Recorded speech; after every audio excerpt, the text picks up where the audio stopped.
जय भीम, नमो बुद्धाय. जय महाराष्ट्र. मित्रांनो, मी ॲम्ब्युलन्सवाला आहे. मी सर्व महाराष्ट्रातल्या लोकांना आणि माझ्या जय भीमवाल्या लोकांना मला हे सांगायचं आहे की मी ॲम्ब्युलन्स चालवतो मरीन लाईन रेल्वे स्टेशनला. खूप दिवस झाले, म्हणजे 10 वर्ष झाले मी प्लॅटफॉर्म स्टेशनला ॲम्ब्युलन्स आहेत आमच्या 108च्या आम्ही चालवतो आहे.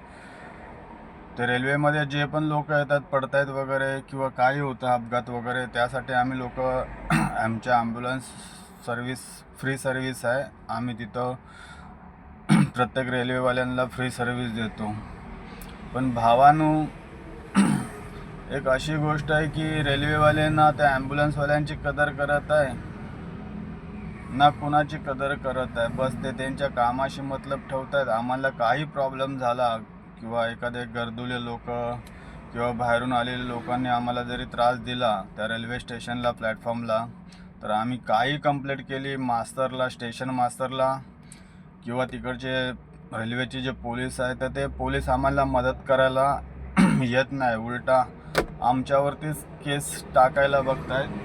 तर भावानू, रात्री एक असा सीन झाला की मरीन लाईन प्लॅटफॉर्मला मी काल ड्युटीला होतो. तर काल मॅच पण होती वानखेडे स्टेडियमला. IPL सुरू होती मॅच. तर त्या मॅचच्या दरम्यान 11 वाजता ती मॅच संपणार होती. तर त्यासाठी मी उभा होतो. तर मरीन लाईन रेल्वे स्टेशनला काही कामगार लोक, ते प्लॅटफॉर्मची मरम्मत चालू आहे काम करायची. तर तिकडे मी प्लॅटफॉर्मला पाणी आणायला गेलो पियायसाठी बॉटल घेऊन. आणि पाणी येताना तर तिथं एक असा सीन झाला की ते कामगार होते, बिहारचे का कुठचे होते माहीत नाही, गुजरातचे. ते लोक तिकडे काम करत होते. मी येता तर दोन त्यांच्यातली माणसं ते गाडीवरून रेती आणत होते. रेती आणता एक पोरगा त्यामधला असा तो गुटखा वगैरे खाऊन थुकला प्लॅटफॉर्मला. आणि लेडीज डबा आहे तिथंच थुकला, तो बरोबर प्लॅटफॉर्मला थुकला, असं नाही की साईडला वगैरे. तर मी पाठी वळून बघितलं तर पूर्ण असं माझ्या पाठीमागे त्याने थुकला. तर मी त्याला एवढंच बोललो की भाई कशाला इथं थुकतोय. तो बोलतो तुम कोण आहे. तर मी बोललो मी ॲम्ब्युलन्स ड्रायव्हर आहे. तो बोलतो जा, बोलता ये हम लोग देख लेंगे, असं तसं मला उलटं सुलटं बोलायला लागला. तर मी त्याला सांगितलं, बोलतो हे काय थुकायची जागा आहे का, आम्ही पाय बी घेऊन जातो, लोक पाय बी देतात, असं गुटखा बिटका खाऊन थुकतो इथं, साईडला थुक जा. तर तो लागला नडायला मला ते लोक. तर मी तिथं पोलीस लोक होते, पोलिसांना सांगितलं. ते पोलीस का ऐकायला तयार नाहीत. ते जाऊ दे बोलायला लागले. तर त्या पोराने काय केलं, त्यांच्या माणसांना बोलवलं. त्यांची 5-6 माणसं आली, माझ्या अंगावरती धावून आली. मी त्यांना सांगितलं मी ॲम्ब्युलन्सवाला, तुमचा माणूस थुकला आहे तो बघा. तर तो मला एकदम वरचढ बोलायला लागला, अंगावरतून सर्व धावून यायला लागले. मी व्हिडिओ काढले. नंतर मग मी मास्तरला जाऊन सांगितलं, स्टेशन मास्तरला, की सर असं असं झालं आहे. तर मास्तर बोले जाऊन पोलीस कंप्लेंट कर. तर पोलिसांना सांगितलं. तर पोलीस मला मरीन लाईनवरून चर्चगेटला घेऊन गेले, चर्चगेट पोलीस स्टेशनला. तिथं ते सर्व बोलाबोली, ती मॅडम होती, वाताबात झाली. नंतर मग त्यांचे 2 स्टारवाले साहेब आले, त्यांचं नाव काजी आहे.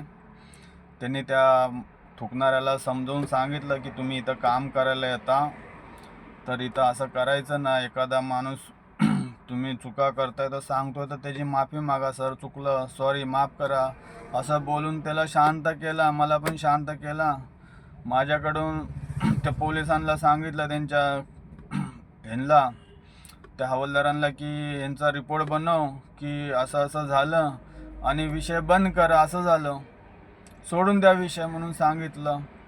पण मी तर बोललो की ते माझ्या अंगावरती धावून आले, वापस मला मारायला येतील हे रात्री, तर तुम्ही त्यांच्यावरती कारवाई द्या.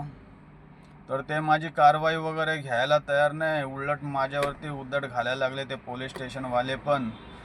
आणि तो पोलीसवाला काजी होता, आणि त्यांचा वापस एक 3 स्टारवाला आला, तो पण ऐकायला तयार नाही. त्यांना हे सांगितलं की हा माणूस असा केला.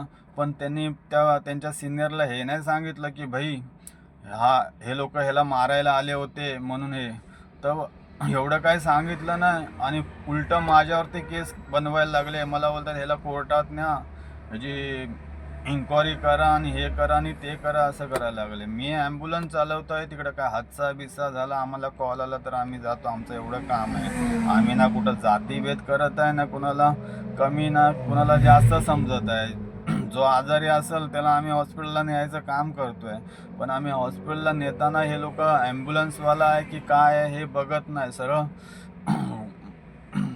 4-4, 8-8 जण असे अंगावरती येत आहेत, विचार पण करत नाही की बाबा हा ॲम्ब्युलन्सवाला आहे की याला सोडायला पाहिजे. ते ॲम्ब्युलन्सवाल्याला पण सोडत नाही. हे बाहेरून आलेले लोक सरळ अंगावरती येत आहेत. तर माझं आहे ना या महाराष्ट्रातल्या सर्व लोकांना हे सांगायचं आहे की माझ्याबरोबर जो काल हिस्सा झाला आहे ना, त्यासाठी मदतीला यावं. कारण की मी त्या पोलिसांना वापस कंप्लेंट करायची आहे. कारण की रात्रीचं तिकडे आहे ना, आम्ही 24 तास आमची ड्युटी असते, कधी 3 दिवस 4 दिवस.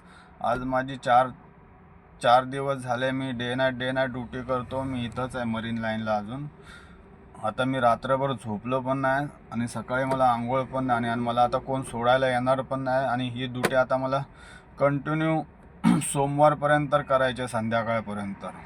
कारण की सोडायला दुसरा कोण रिलीवर आहे नाही, त्यामुळे मला इथंच ड्युटी करायची आहे. तर मी मित्रांनो, जेवढ्या लवकर जर खरोखर मदत करत असाल ना, तर मरीन लाईनला जरा एकदा विजिट या, माझ्याबरोबर जरा कोणीतरी या. चौकीमध्ये जाऊ. सर्व माझ्याकडे व्हिडिओ आहेत, ते लोकांनी मला कसं काय बोलले, ते माझी चुकी नसताना सुद्धा आणि मला न्याय नाही मिळाला आहे. हाकलून लावण्याचा प्रयत्न केला आहे. मी तसाच रात्रीचा ॲम्ब्युलन्स घेऊन 12:30 वाजता इथं हे जे मरीन लाईनचा हायवे आहे, मरीन लाईन, तिथं मी येऊन रात्रभर असं रस्त्यावरतीच उभा आहे, झोपून राहिलं आहे. इथं आतमध्ये झोप पण नाही लागली यांच्यामुळे. तर मित्रांनो, खरोखर मदत करा महाराष्ट्रातल्या लोकांना, नाहीतर महाराष्ट्र आज ना उद्या ना हे बाहेरून आलेले लोक ना संपवून टाकणार आहेत. माझं राजसाहेबांना, तसंच राजसाहेबांच्या टीमला मला एवढंच सांगायचं आहे की साहेब मदतीला उभे राहा, प्लीज मदत करा जरा. कारण की इथं आहे ना खूप अन्याय होतोय लोकांवरती, मराठी लोकांवरती, आपल्या इकडच्या माणसांवरती खूप अन्याय होतोय. आणि खरोखर हे लोक आहेत ना, हे बाहेरून आलेले लोक आहेत ना, हे बघत नाही कोण आहे आणि काय आहेत. एकदा त्यांच्या खाच्यामध्ये कोण भेटला ना की हे लोक भांडायला, मारायला, आमच्यावरती नको ते आरोप करायला उभे राहत आहेत. आणि पोलीस पण असे आहेत की ते बघत नाही कोण चुकीचं आहे आणि काय नाही. सरळ जशी त्यांची पद्धत आहे पहिल्यापासून ते तसेच वागतायत आणि न्याय तर कुणाला देत नाही. ना चुकणाऱ्याला काय होत आहे, ना जो सांगणाऱ्याला काय होत आहे. जे आहे तसंच वातावरण आहे आणि त्या पोलीस स्टेशनमधून त्यांच्या ते हाकवलं जातं आहे, आरोपीला पण आणि जो फिर्यादी असेल त्याला पण हाकवलं जातं. आज माझ्याबरोबर पण रात्री ह्या लोकांनी, पोलिसांनी असंच केलं आहे. त्यांचे साहेब वगैरे, त्यांचे पण 5-6 पोलीस आलेत. त्यांनी माझा मोबाईल वगैरे काढून घेतला. मला पहिला तर तो सिनियर साहेब आला, तो बोलला की सर्वांना व्हिडिओ काढायची परमिशन आहे, जिथं अन्याय होतो तिथं. तर मी तिथं व्हिडिओ काढायला लागलो, तर माझा मोबाईल वगैरे तो साहेब काढून घ्यायला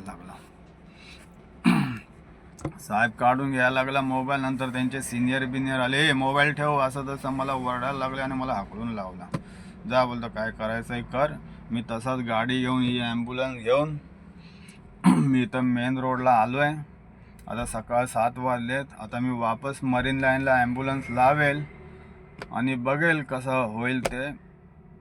तर माझ्या सर्व महाराष्ट्रातल्या लोकांना हे सांगायचं आहे की न्यायासाठी उभे राहा, प्रत्येक माणसासाठी उभे राहा. जय भीम, नमो बुद्धाय, जय महाराष्ट्र.